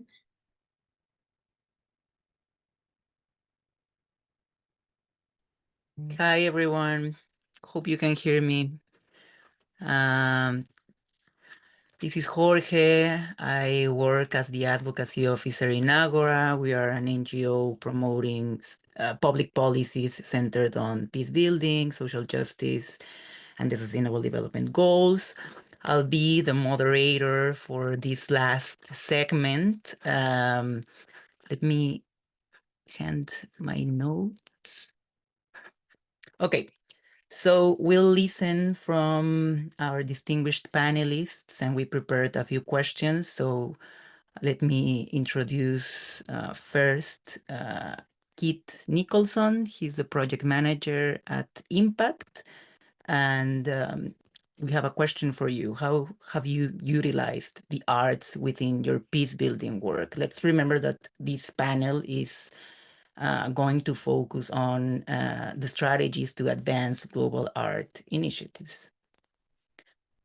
So over to you. Hi. Thank you so much for your warm welcome and your introduction. Can you all hear me? Loud and clear. Perfect. Wonderful. So as Jorge mentioned, my name is Kit. I'm a project manager at Impact.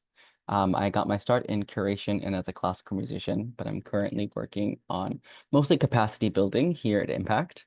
And so I think quite differently from a lot of the other organizations here, we focus on, we're a nexus group, I guess, where we connect artists and peace builders to each other in order to bridge the gap of practice between the two often separate disciplines.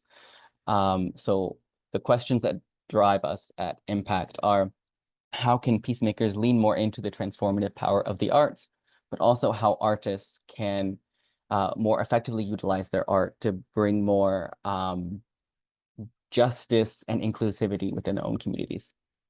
So I think one of the most important things that we work on is preventing siloization. And so often we find ourselves in bubbles, especially as artists. We get in our own disciplines, we get in our own communities, our own spaces. And so what we're doing is we collect experiences and expertises from across our network, from both peace builders and artists, and share them across the network. And this not only helps the arts organizations do better in the work that they're doing by sharing best practices on funding channels or on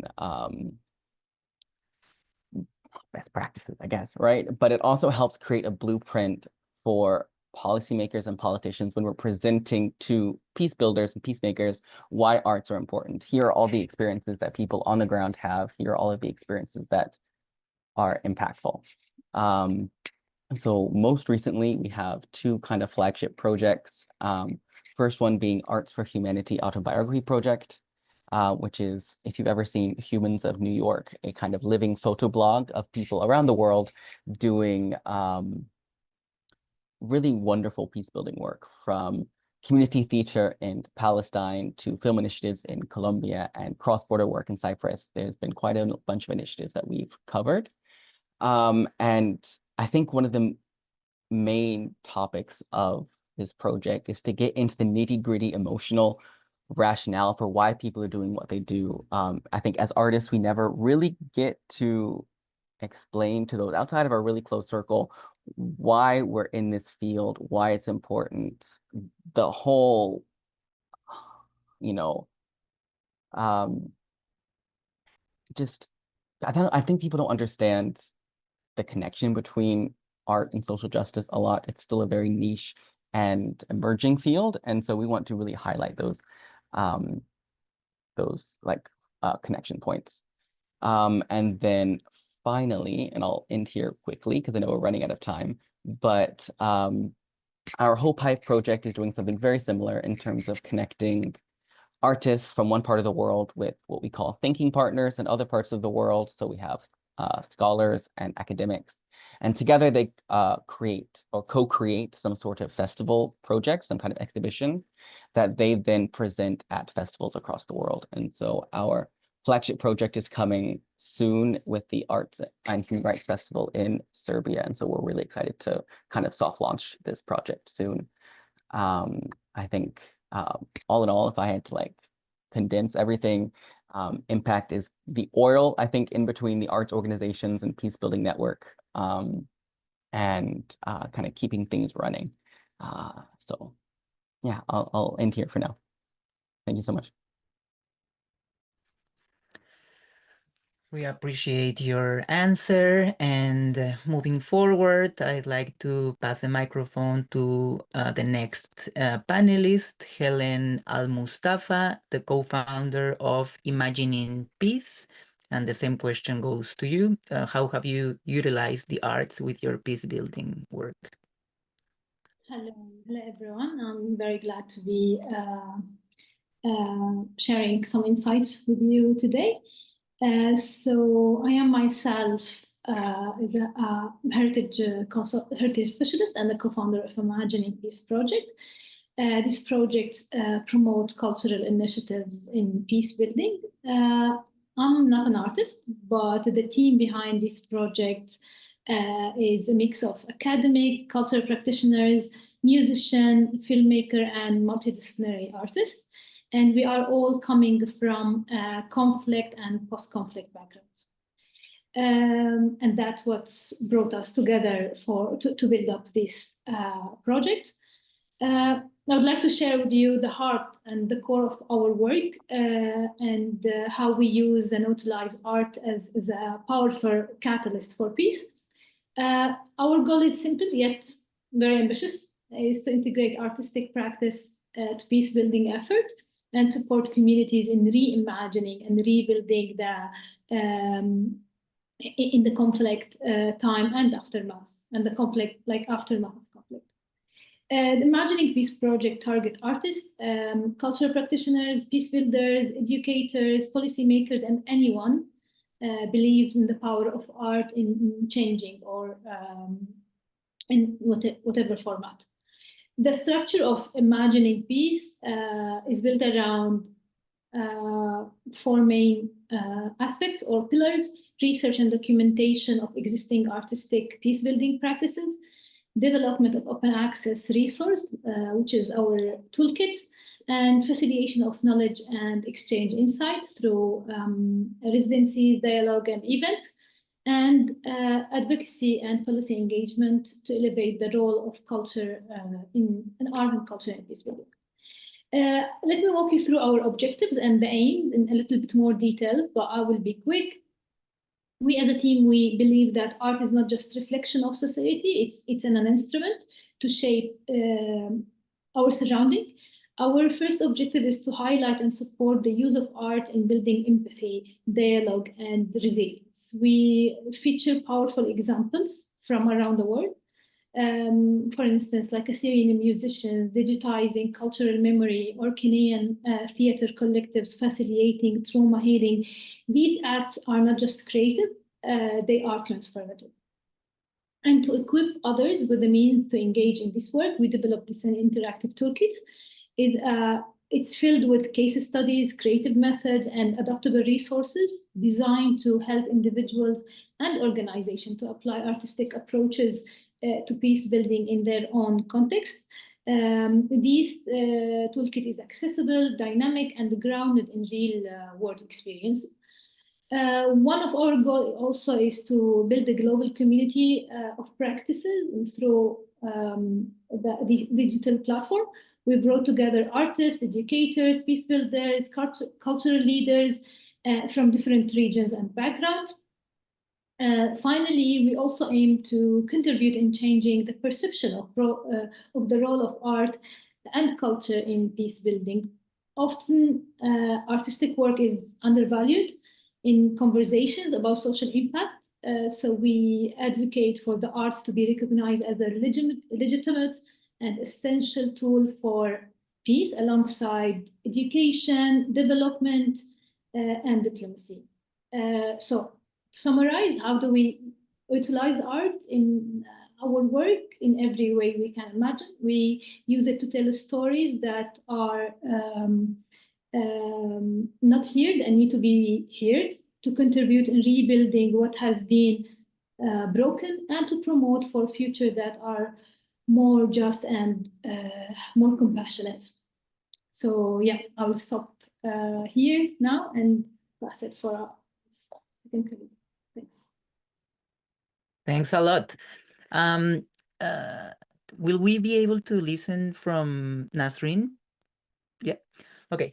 The same question for you. How have we utilized the arts within your peace building work? And I already have a few comments based on both the previous participations, but I'll wait to listen from Nasrin. Hi everyone, thank you so much for being here. Most importantly, I really want to honor all the artists and all the leaders in the artist movement who are here. I know how much it takes courage and hard work and continual resilience to be here and to show up, and especially from underserved, rural communities, countries like Nepal, India, Africa, how much it takes. And you can see that fragilities on this call as these artists are sharing, and how we all are being compassionate and just being here and sharing and listening to all of them. So I really appreciate and honor all of you. My name is Nasrin Sheikh. I am a survivor of modern slavery. Today, currently, around 50 million people remain in modern slavery. 28 millions of them are in forced labor, and 22 millions of them are in forced marriage. And these are the people that is coming from underserved communities, indigenous communities, whom religions and like dialogues and the cultures are being destroyed by the way that companies and corporations are taking advantage of. And so for that, I have created and founded an organization called Empowerment Collective. The work of Empowerment Collective is really work with survivors and heal. We use art in many different ways. We do different kinds of workshop with the women to reconcile what happened to us and how deep it is, how generational it is, and how do you reconcile to find peace, and peace within yourself and with your communities and with your families. That's something that we have been doing since 2008. Our work is mostly in Nepal and India and the United States. Personally, for me, I am an artist and I have two different projects that I have been working on. The first one that I worked recently called a poem called A Table for Peace. This poem, for the first time, I read in public on with the International Peace Institute in New York, where amazing group of communities showed up and supported me because it was my first poem and first time I read. So I would like to actually talk about how and why I chose A Table for Peace poem. And this is the poem that I was inspired when I gave a presentation in 2024 at the Design for Freedom Summit at Grace Farms, which is in Connecticut. If any of you are interested in learning more, please visit them. They are great organizations doing great work on honoring artists and building community which can end forced labor and forced marriages in this place. So this poem that I was trying to build, it's really like this was a metaphor for me to build a global peace, a place where people from all walks of life, every culture, every faith, and every perspective could come together in the spirit of collective unity. And at this table, we could seek common ground to end modern slavery and also address the urgent challenges of these climate crisis and the hopes of ensuring that, the sustainable future, especially for the next generations, is there. Like people, the children of the future could dream. And I was honored to be work on this poem along with poet laureate Marilyn Nelson, and she helped me understand the deeper meaning of poem, and that poem took a shape that is the style of that poem that I use is a very classical Sanskrit meter. It's called Manda Karanta Chanda style, which is a like really 4th or 5th, 6th centuries when very famous poet used to use these meters. It has 17 syllables, and so I use this meter to write this poem. I don't know if I have enough time to read this poem today, but someday I would love to. The next project that I worked on is a veil, and the veil is basically a textile-based fine art piece conceived to represent protections and honor the anonymity of survivors of modern slavery. And this was born out of my 20 years of research and personal engagement with women in India and Nepal. And this work really draws on both my direct experiences as a survivor, and then all these countless experience and the stories that share with me by other survivors. And because myself personally, I have worked in very harsh condition as a child in the sweatshop, I was very compelled to develop materials that I could use to showcase this work. And this veil is really about unveiling the stories of those people who are still remain in modern slavery, and they do have narrative and stories to share, but they don't feel confident enough to have their photos and their face exposed to the world because they still feel unsafe. They live in the communities where they still don't allow women to have freedom, or women to have a choice, or women to feel free. So for that reason, we created this physical piece veil. I was while I was making this piece, I went to thrift stores and Goodwill and collected secondhand things, because my work is a lot around understanding the supply chain, because as I said earlier, that 28 million people are in forced labor, and these 28 million people are stuck in the bottom of the supply chain.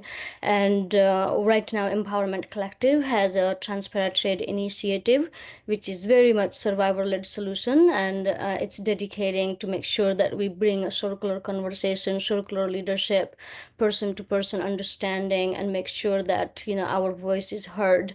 And so this art piece veil is basically a handmade crochet doilies that I found that was tucked away among the piles of other donated items. And when I discovered these doilies, where I realized that this was part of our traditions. Women used to crochet and pass down their unique patterns from generation to generation. And I really wanted to preserve them and to honor the hands and histories behind these creations, and making sure that also this piece becomes an artwork, fine artwork that could provide lifetime anonymity for survivors to share their story in a way that they want to. And that veil is going to be presented in our first film. We are calling it Anavarana, and that Anavarana means unveil, and that hopefully that film will come in this year, and I would love for you all to keep your eye on it and see if you want to be a part of. Thank you.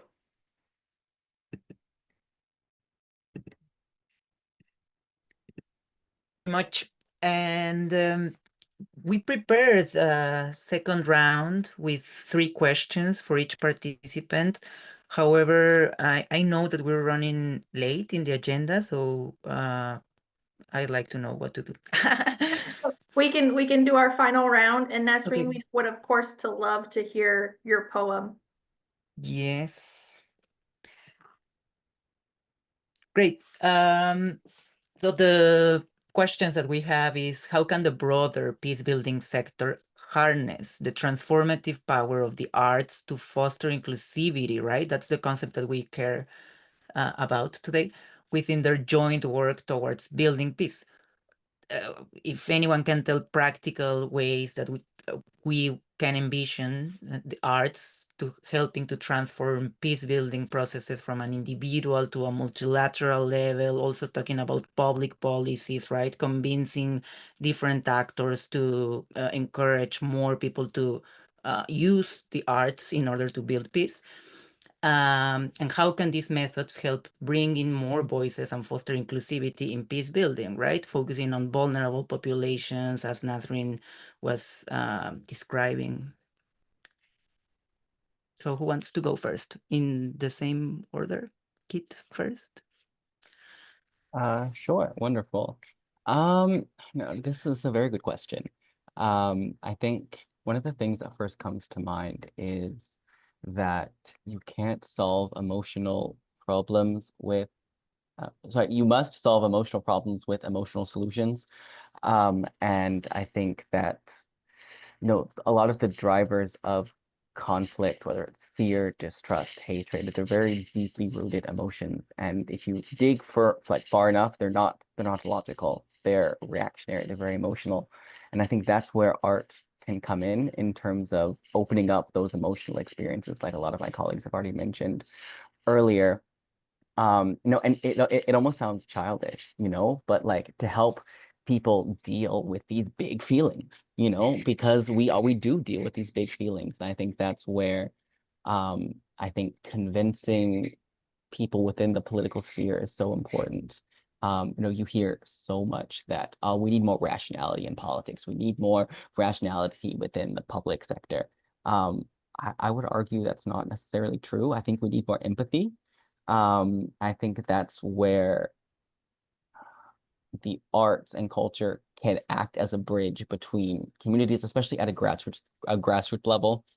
I'm really glad you mentioned kind of at a multilateral public policy level, because that's my current research, is how to bridge this gap between, we so often talk at a grassroots bottom-up level in terms of art at an interpersonal level, but how can we apply it at track 1 diplomacy level?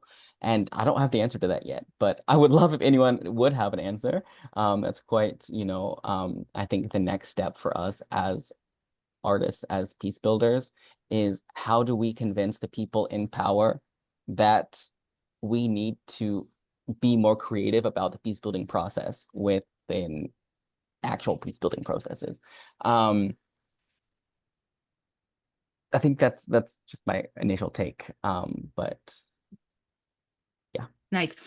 And you were posing a question, right? Like how to use, like, to me, it seems that you're interested in knowing how to connect the dots, right? And you asked this question about the relation between arts and social justice, right? Like how to bridge both concepts. But I think that the answer is in your participation, right? Like by allowing people to express their emotions, like we would be using art to bring to the table topics related to social justice, right? Like connecting to your inner self in order to better express yourself.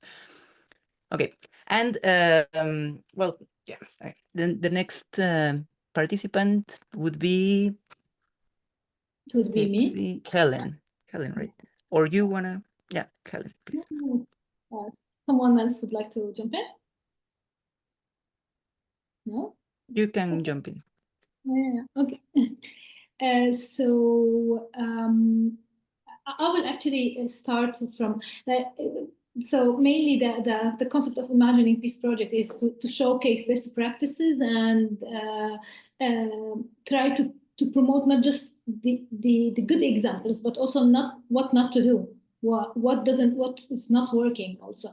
So from the working closely with different initiatives, projects from all over the world, and also from the data analysis we've done before showcasing and curating these examples, I can give some few practical or aspects we can that proved their the efficiency. So, for instance, first one is creating inclusive spaces for storytelling.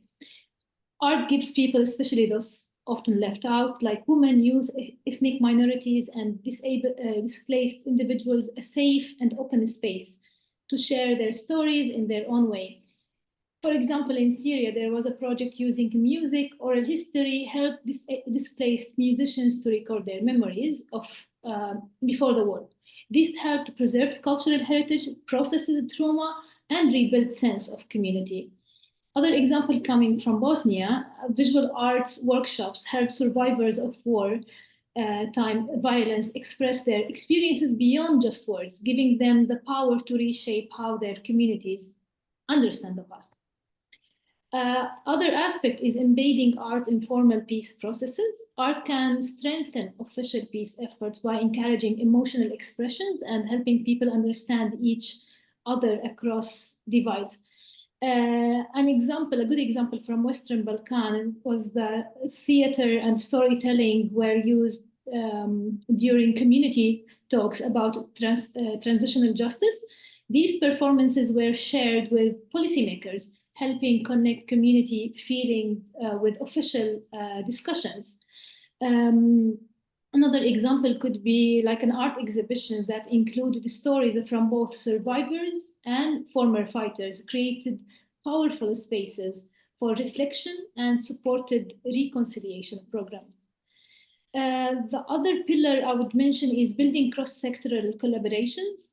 Art can bring together groups that don't usually work together.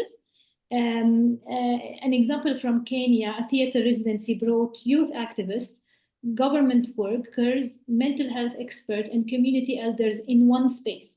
They created performances together, which built trust, led to new partnerships, and even sparked conversations about youth inclusion and trauma-informed policies. And in this case, art became like a shared language that cut across these institutions and entities. The last one could be, I would say, it's amplifying underrepresented perspectives. For instance, we've showcased how participatory photography can elevate voices often excluded from peacebuilding narratives. In one case, for instance, community members